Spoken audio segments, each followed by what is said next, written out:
Džiaugiamės, kad galime keliaujančią tą Vėtrungę sutikti čia, mažoji Lietuvoje, Bitėnuose, ypatingam kaime, su ypatinga istorija, su ypatingais žmonėmis, gyvenusiais tada ir gyvenančiais dabar. Daug kas atvažiuojantis iš didžiosios Lietuvos, iš Kauno, iš Vilniaus, tie, kurie važiuoja Panemuniui, jie sako, tik pervažiuoji Šventosios upelį ir supranti, kad patekai į kažkokią kitokią žemę. Visai kita architektūra, visai kitokie medžiai, kitokie keliai, kitokios kapinaitės. Visa tai sudaro kažkokią kitokią Lietuvą. Bitėnai visada tokia buvo, prisiminkime visus įvairiausius ten vykstančius kultūrinius susibėgimus prieš Antrą pasaulinį karą. Ir mažlietuvių, ir didžlietuvių, ir Lietuvos Šaulių sąjungos šventės, visko ten būdavo. Vieta yra labai graži. Vieta yra iš tiesų, ir sutikčiau, ir mistiška, ir jinai yra tarp miškų, ta prasme, tikrai jauki vieta, tikrai turinti savo energetinę trauką. Knygnešiai, šiaip žiūrint, buvo kontrabandininkai. Tai buvo tų, kurie jautė tą lietuvybės, kaip sakoma, pulsą ir dalyvavo toje nelegalioje knygnešių veikloje ir lietuvybės žadinimo veikloje. Iš tiesų taip. Čia kita Lietuva. Aš važiuodamas dabar autobusu su orkestru važiuojam ir aš galvoju, čia kitokie medžiai, čia kitokia energija. Ir yra keista, nes čia tarsi tas kraštas, mes kalbam, kad čia yra bendras kraštas, bet jie labai yra skirtingi. Man atrodo, tas 1000 metų Lietuvos istorijos yra toks neįtikėtinai permainingas ir toks, mes esam tokie kryžkeliai Europos civilizacijos, kad čia viskas turbūt ir negali būti vienoda. Čia viskas 1000 metų yra skirtingose įtakose ir čia ta žemė alsuoja skirtingų tautų krauju ir skirtingų tautų kultūrinėmis tradicijomis. Dėl to ir esam tokie pakankamai eklektiški.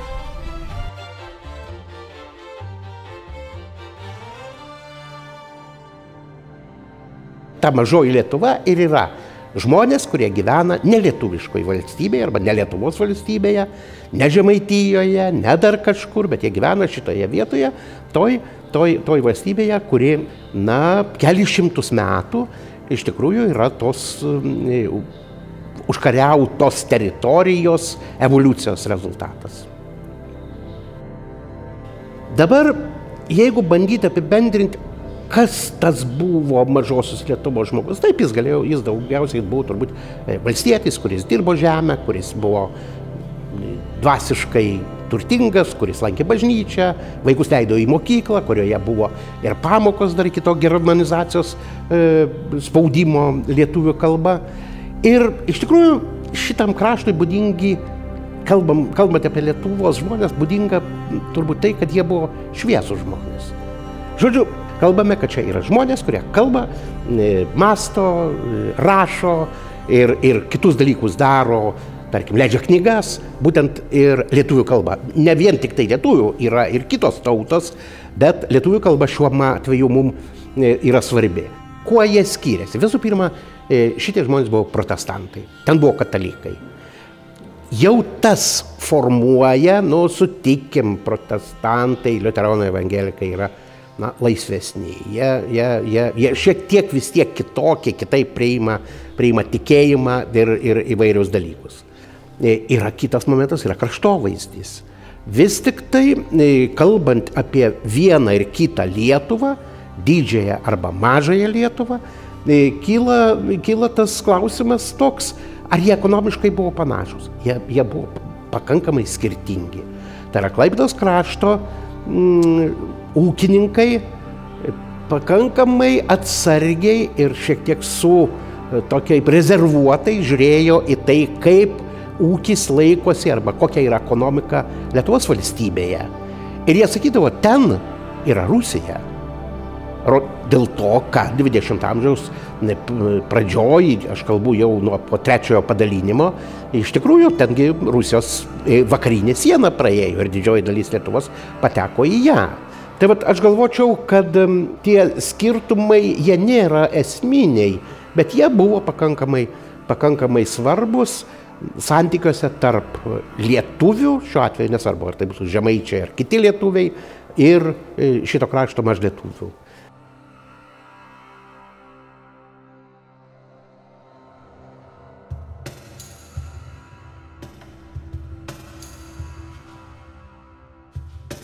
Gintaro, gintarėlio, gintaro, gintarėlio, gintaro, gintarėlio, gintaro, gintarėlio, skaisti šviesi saulelė, gintarėlio lylė, gintarėlio lylė, gintaro, gintarėlio, telpa mano saujelė, gintarėlio lylė, gintarėlio lylė, gintaro, gintarėlio, baltos marių putelės, gintarėlio lylė, gintarėlio lylė, gintaro, gintarėlio. Prisimenu save nuo vaikystės prie jūros, suradau nedidelius gintaro gabaliukus. Paskui pamačiau, kaip žmonės su graibštais traukė gintarus iš jūros gelmių, tai užsikrėčiau irgi tą vadinamą gintarligę, sergu iki šiol, aktyviai gaudau gintarą. Labai smagus procesas, gaudau gintarus daugiausiai ne tam, kad ko daugiau pagauti, daugiau parduoti, bet pats procesas labai įdomus. Visą laiką traukia prie jūros, tai tie sergantys žmonės šitą gintarligę, jeigu susirenka žiemą, šaltą, sningą, stovim šaltam vandenyje, bandom tos gintariukus pagauti, tai va čia tie azartiški gintaro gaudytojai, kurie ir išsaugo tą senovės vertybę. Baltijos gintaras, apie kurį mes kalbame, jis yra visame regione, tai maždaug prieš 50 milijonų metų, tai vietoj, kur dabartinė Baltijos jūra, jūros nebuvo, buvo žemynas, augo miškai. Ir iš sakų per ilgą procesą susidarė tie gintariukai. Tai tas gintaras sukcinitas mokslinis pavadinimas, jisai randamas Baltijos jūros regione. Tai gali pagauti ir surinkti danai, vokiečiai, lenkai, Lietuvos pakrantė, šiek tiek Latvijos pakrantė. Ir net ta pati rūšis gintaro aptinkama net Pietų Anglijoje arba net Kanadoje yra. Gaudom gintarus ištisus metus, dieną, naktį. Kažkada būna tų šansų daugiau, kažkada mažiau.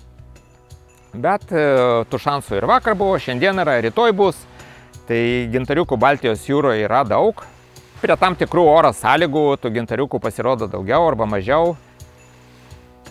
Geriausias laikas, kada iš jūros dugno tie gintariukai pajudėja arčiau kranto po didžiųjų audrų. Tai tie gintariukai yra jūros dugne. Susikaupia kažkokiose gilesnėse vietose su dumbliais, su jūros nugludintais pagaliukais. Srovės nešioja juos jūros dugnu ir laiko klausimas tik tai, kada jie atsiras pakrantėje ir arčiau kranto, kad mes galėtum su graibštukais jos pagauti.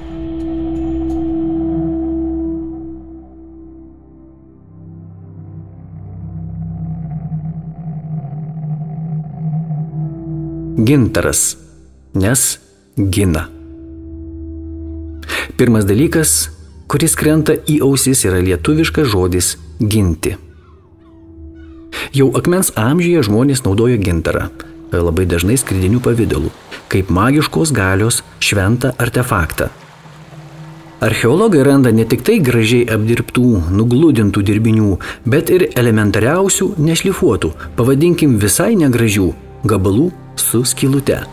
Tai galėjo būti amuletai, kurių funkcija buvo ne puošti, o ginti, saugoti nuo ligų, dvasių, nešti sėkmę.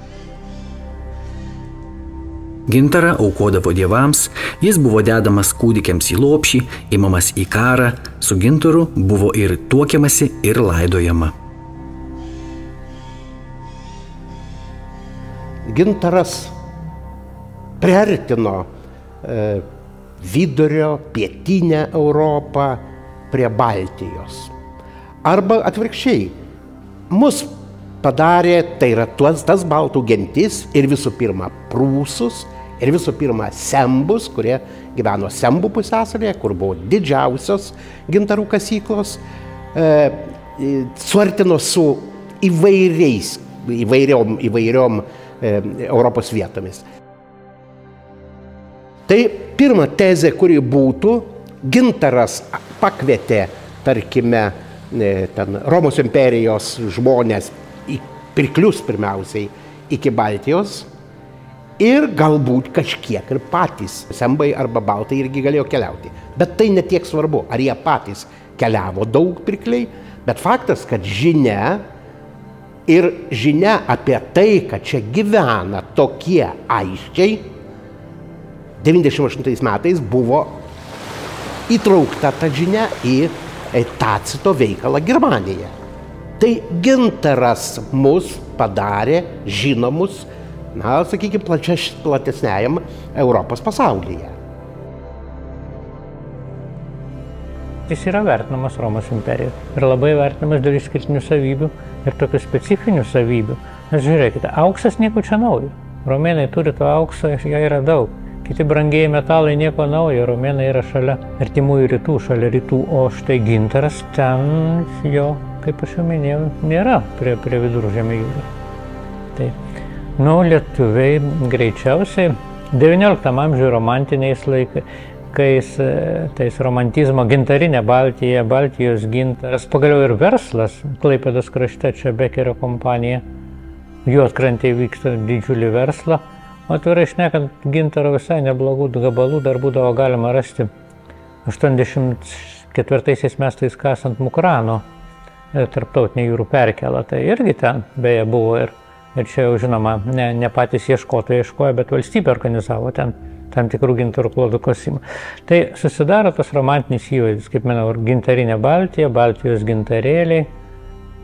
Gintaras, žinoma, naudojamas ir kaip papuošalas, bet ir kaip tarkime, bažnyčios kaip ritualinė priemonė.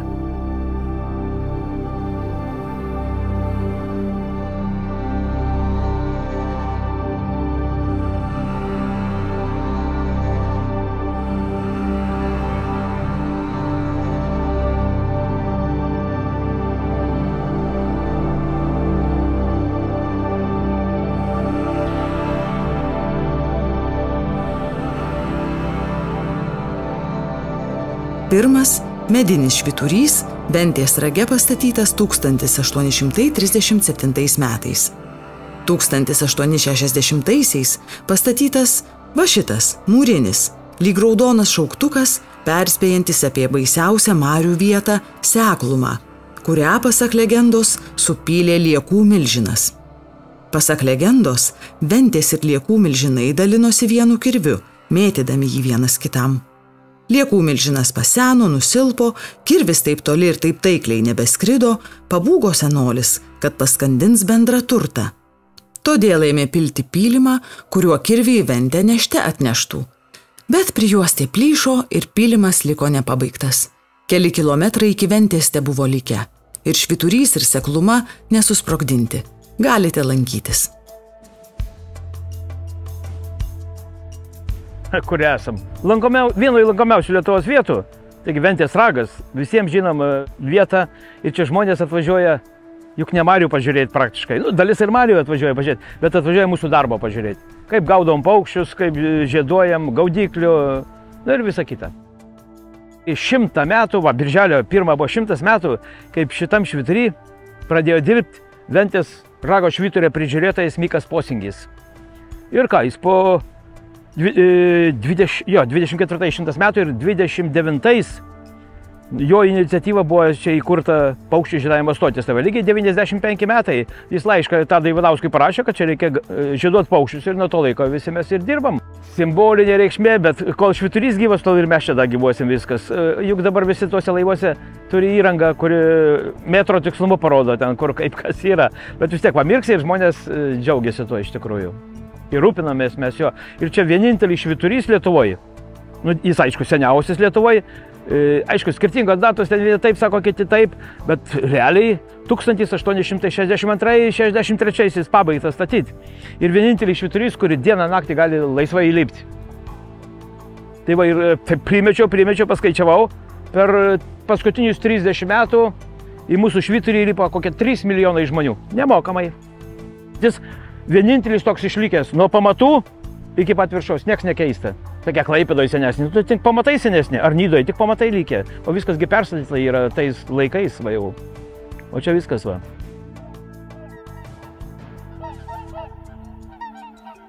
Pro Ventės ragą driekėsi vienas didžiausių paukščių migracijos kelių, kuriuo per dieną kartais praskrenda net iki 200 000 vienetų sparnuočių. Todėl čia yra ideali vieta paukščiams gaudyti ir žieduoti. Tad 1929 metais paukščių tėvų, vadinamo Ventės švyturio prižiūrėtojo Miko Posingio ir profesoriaus Tado Ivanausko iniciatyva, čia buvo įkurta ornitologinė stotis su didžiausiomis Europoje paukščių gaudyklėmis.